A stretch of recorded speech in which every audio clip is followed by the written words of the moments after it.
Welcome to the dinner where no one could leave by the Glitch Bureau. This book covers a controlled social gathering used as a strategic environment for murder, where a poisoning is executed to reorganize power within a covert espionage network operating beneath formal business interactions. Chapter 1: The Invitation. The fog rolled in over San Francisco, wrapping the city in its familiar embrace as the clock ticked towards evening. The invitation had been precise, arriving on heavy cream paper with gold lettering, promising an exclusive dining experience that few would dare decline.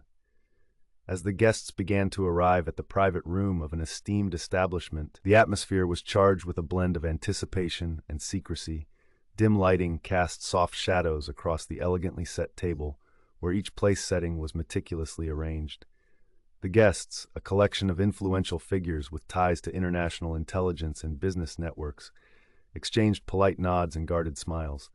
Their conversations were laced with subtext, each word carefully chosen, each glance measured. Among them was Mr. Wong, a man whose presence spoke volumes in silence. Known for his keen eye and unparalleled ability to read human behavior, he was the quiet observer amidst the calculated chatter. His reputation for precision and analysis preceded him, though he remained an enigma to many. The service was impeccable, following a rhythm that left no room for deviation. Each course was presented with seamless grace, a ballet of culinary precision that matched the evening's formality. Yet, beneath this polished veneer, a deeper narrative was unfolding, one that only Mr. Wong seemed attuned to. As the evening progressed, the true nature of the gathering began to reveal itself. This was no ordinary dinner. It was a stage set for intrigue, where alliances could shift with a single subtle gesture. Mr. Wong understood that the night's significance lay not in what was said, but in what was left unsaid. In this room, every action, every pause, carried weight, setting the tone for the mystery that was about to unravel. The evening air of San Francisco in 1938 carried a crispness that hinted at the secrets the city held within its fog-laden streets. The invitation was as exclusive as it was mysterious, promising an evening of refined company and whispered conversations. As each guest arrived, the private dining room, dimly lit and meticulously arranged, seemed to absorb the anticipation, setting the stage for what would become an unforgettable gathering. The room was a study in elegance, with dark wood paneling and soft candlelight that flickered against the walls, casting gentle shadows that danced with the movement of the attendees. The structured service, precise and unobtrusive, was a testament to the evening's controlled environment. Each course arrived with the precision of a well-rehearsed performance, and the guests, familiar with the dance of discretion, engaged in conversations that skimmed the surface of deeper, unspoken agendas. As the guests settled into their seats, the atmosphere was charged with a quiet tension. The conversations, though cordial, carried an undercurrent of strategic maneuvering. Business interests mingled with international concerns, each statement measured, each response calculated. It was a gathering of minds that understood the weight of their words and the power of silence. The guest list was as exclusive as it was enigmatic, each individual a piece of a larger puzzle. There was the business partner known for his ambition, the diplomatic liaison whose allegiances were as fluid as the tides, the financial intermediary with influence that stretched beyond borders, the social observer with a keen eye for detail, and the silent attendee whose presence was felt more than seen. Together, they formed a network of connections that spanned continents and crossed boundaries, both seen and unseen. Among them was Mr. Wong, a quiet observer renowned for his precision and ability to see beyond the obvious. His presence was unassuming, yet his reputation preceded him. Known for his skill in behavioral analysis, Wong was not there to interrogate but to watch, to listen, and to understand the nuances of human behavior that often spoke louder than words. The evening unfolded with a rhythm that seemed almost choreographed. The courses arrived without interruption, each one a testament to the evening's structured design. The guests, accustomed to such settings, moved through the meal with an ease that belied the undercurrent of tension that threaded through the room. It was a dance of diplomacy and discretion, where every glance and hesitation carried meaning. Then, as if on cue, the atmosphere shifted. A man, mid-sentence, paused. His hand, resting against the table, lingered longer than expected. The conversation adjusted around him, a subtle acknowledgement of the shift that had occurred. It was a moment that passed almost unnoticed, yet it marked the beginning of the evening's unraveling. The man had been poisoned, and the realization rippled through the room with a quiet inevitability. No one stood immediately, and no calls for help were made. The guests understood the gravity of the situation, aware that the act had been carried out with precision and intent. The doors were closed, and the room, once a haven of controlled conversation, became a stage for the unfolding drama. Mr. Wong observed the reactions with a practiced eye. He was not looking for disruption, but for alignment. In the controlled environment of the dining room, every action appeared correct, every movement followed expectation. Yet Wong knew that within the structure, the system itself had been used as the weapon. The murder was not an intrusion, but an execution carried out by the system. As he studied the individuals present, Wong began to piece together the subtle clues that pointed to the truth. There were delays in service, hesitations during critical moments, and controlled emotional responses that hinted at deeper motivations. The murder was not about the man who had died, but about the position he held within the network. The gathering was a strategic environment, a controlled setting where power dynamics could be shifted without the need for overt confrontation. The victim was not the target, he was the position. His death was a deliberate repositioning within the covert espionage network that operated beneath the guise of formal business interactions. Wong's observations revealed the hidden allegiances and false identities that wove through the gathering like an intricate tapestry. The business partner seeking control, the diplomatic liaison with hidden allegiances, the financial intermediary protecting influence, the social observer with access to information, and the silent attendee avoiding attention. All were suspects in a game where the stakes were as high as the consequences were dire. The core principle of the investigation lay in understanding the social structure and motive-driven crime that defined the network. Wong focused on behavioral inconsistencies, recognizing that the truth lay not in the evidence, but in the human behavior that had been orchestrated to conceal intent. Red herrings, such as suspicion of external interference, were dismissed in favor of a deeper understanding of the system itself. The revelation came with the clarity of logic and contradiction. The murder was a strategic elimination, a move within a game where influence was maintained through quiet arrangements and calculated decisions. Wong's analysis exposed the individual responsible, someone who understood the system well enough to use it as cover.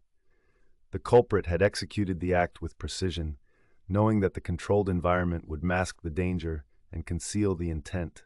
As the evening drew to a close, order was restored, but the underlying system remained intact. The gathering had served its purpose, a reminder of the power and peril that lay within the covert network. Mr. Wong's observations, though revealing, were but a glimpse into the intricate web of espionage that operated beneath the surface of formal society. The dinner where no one could leave had become a testament to the delicate balance of power and the strategic elimination for control. In most cases, such gatherings would pass without incident, their purpose served through subtle negotiations and quiet agreements. But on this evening, the controlled environment had become a stage for murder, a reminder that within the confines of power and influence, no one was truly safe.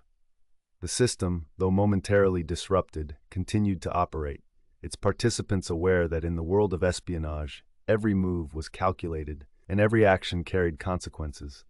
The dimly lit private dining room in San Francisco, 1938, was a space meticulously prepared for an evening that promised more than just a meal.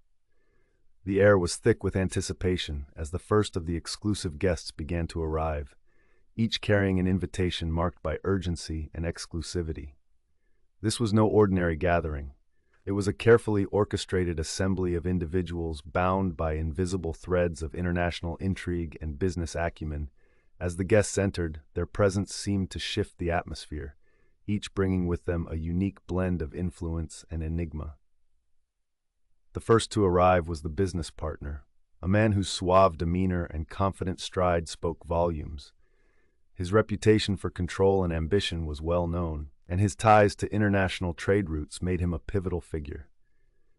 His attendance was both expected and suspicious, as whispers of his desire to expand his influence lingered in the background. Next was the diplomatic liaison, a charismatic yet enigmatic figure who navigated the complex world of international politics with ease.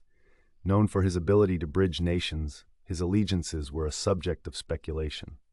His presence added a layer of complexity to the gathering, as each guest wondered where his true loyalties lay. The financial intermediary followed, a reserved and calculating character whose expertise in discreetly moving funds across borders was unmatched.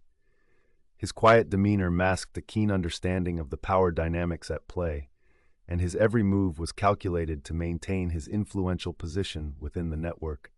Then came the social observer, a seemingly innocuous presence yet known for their uncanny ability to blend into any environment and gather intelligence without drawing attention.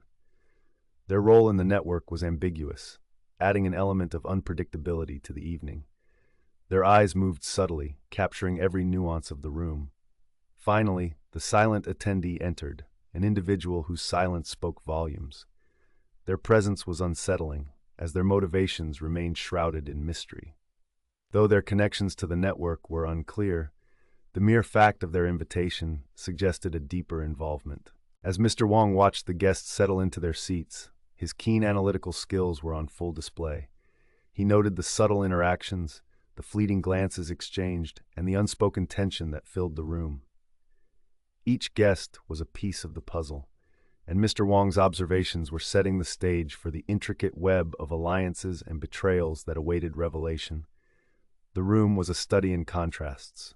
The soft clinking of cutlery against fine china, the muted conversations that hovered just above a whisper, and the occasional flash of a knowing smile or a guarded look. The service was impeccable, each course arriving with precision, a testament to the controlled environment that had been meticulously crafted. As the dinner progressed, it became clear that this was more than a social gathering. It was a strategic environment where every word, every gesture was weighed and measured. The guests, though outwardly composed, were engaged in a silent dance of power and influence, their true intentions masked by the veneer of polite conversation. The business partner's eyes flickered with interest as he spoke of expanding trade routes, his ambition barely concealed beneath a layer of charm. The diplomatic liaison responded with equal finesse, his words carefully chosen to maintain an air of neutrality. Meanwhile, the financial intermediary listened intently, his mind undoubtedly calculating the implications of each exchange. The social observer, ever watchful, absorbed the undercurrents of the room, their presence a reminder that nothing went unnoticed. And the silent attendee, though saying little, seemed to command attention with their mere presence, their silence a powerful statement in itself. As the evening unfolded, Mr. Wong's observations grew more acute. He noted the slight delays in service, the subtle hesitations during critical moments, and the controlled emotional responses that punctuated the evening. These were not mere coincidences, but clues that hinted at a deeper narrative woven into the fabric of the gathering. The tension in the room was palpable, a quiet intensity that suggested hidden allegiances and unspoken agreements. Each guest was a potential suspect and victim, their motives and agendas as varied as the courses served. The dinner was a delicate balance of power, a controlled environment where every glance and hesitation carried meaning. As the final course was served, the atmosphere was charged with expectation. The guests settled into their seats, their expressions a mix of anticipation and apprehension. The stage was set for the evening to take an unexpected turn, one that would shake the very foundations of the espionage network that lay beneath the surface of formal business interactions. What made this gathering particularly intriguing was the realization that the system itself was the weapon. The controlled environment, the structured service, and the carefully curated guest list were all part of a larger design. The murder that was to unfold was not an intrusion into the system, but an execution carried out by it. As Mr. Wong continued to observe, he understood that the dinner was not merely a social event, but a strategic maneuver within a covert network. The victim was not a person but a position, a role within the intricate web of alliances that needed to be eliminated for the balance of power to shift. With each passing moment, the pieces of the puzzle began to fall into place. Mr. Wong's keen insights and logical deductions would soon reveal the true purpose of the gathering and the identity of the individual who had orchestrated the evening's events with such precision. As the guests prepared to leave, the air was thick with the realization that the evening had been more than it seemed. The murder that had been meticulously planned was not an act of violence, but a calculated move within the espionage network. The true culprit was someone who understood the system well enough to use it as cover. Their actions a testament to the power of strategic elimination and concealed allegiances.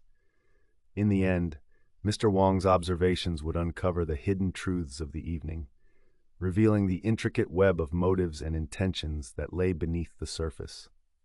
The dinner where no one could leave had served its purpose, setting the stage for a mystery that would unravel with each revelation, leading to a resolution that would restore order while acknowledging the enduring complexity of the underlying system. Opening scene. The private dining room was a masterpiece of understated elegance, cloaked in dim lighting that cast long shadows across the meticulously arranged table settings. The polished mahogany table gleamed under the soft glow of the chandelier, its surface reflecting the flickers of candlelight that danced in the gentle breeze from the slightly open window. Each place setting was a study in precision, with gleaming silverware and crystal glasses positioned with an exactness that spoke of an evening where every detail was calculated. The air was thick with anticipation, a silent whisper of secrets and intrigue that seemed to emanate from the very walls themselves. As the guests settled into their seats, the room buzzed with an unspoken energy. Conversations were hushed, each word measured and deliberate, creating an atmosphere where every glance and pause carried weight. This was no ordinary dinner. It was a gathering of minds, where business interests and international concerns mingled beneath the veneer of polite conversation. The room was insulated from the world outside, a cocoon of sophistication and power where the stakes were as high as the ceiling above. Introducing Mr. Wong, into this setting stepped Mr. Wong, a figure who seemed to blend effortlessly into the background. His unassuming presence was a stark contrast to the opulence that surrounded him. Dressed in a simple yet impeccably tailored suit, he moved with a quiet grace that belied the sharpness of his mind. To the untrained eye, he was just another guest, but those who knew of him understood that Mr. Wong was anything but ordinary. His reputation as a master of behavioral analysis had preceded him, whispered about in circles where precision and discretion were valued above all else. As he took his seat, Mr. Wong's eyes flickered over the room, taking in every detail with a keen awareness.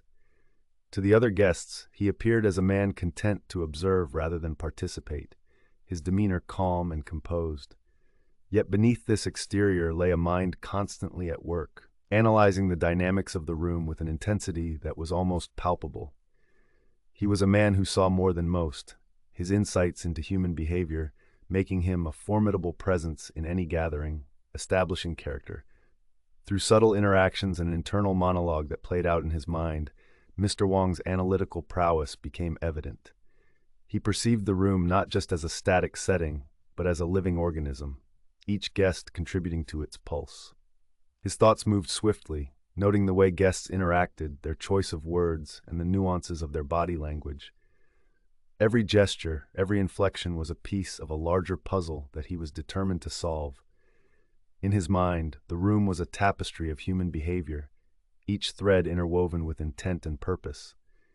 He observed the way a guest's eyes lingered on another, the slight shift in posture as a topic of conversation changed, the subtle tightening of a jaw at a seemingly innocuous remark. These were the details that others might overlook, but to Mr. Wong, they were the clues that would unravel the evening's mystery. Foreshadowing. As Mr. Wong surveyed the room, his gaze lingered on the small details that others might dismiss. A waiter, usually precise in his movements, hesitated ever so slightly as he served the main course. Two guests exchanged a fleeting glance, their eyes meeting for a fraction of a second before looking away.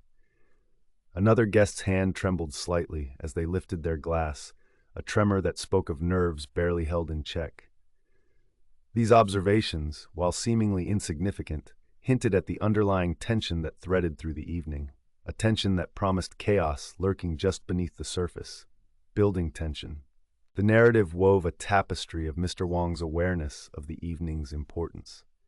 He understood that this was no ordinary dinner, but a strategic gathering where power and influence were the true courses being served. The stakes were high, and every guest at the table was acutely aware of the potential for upheaval.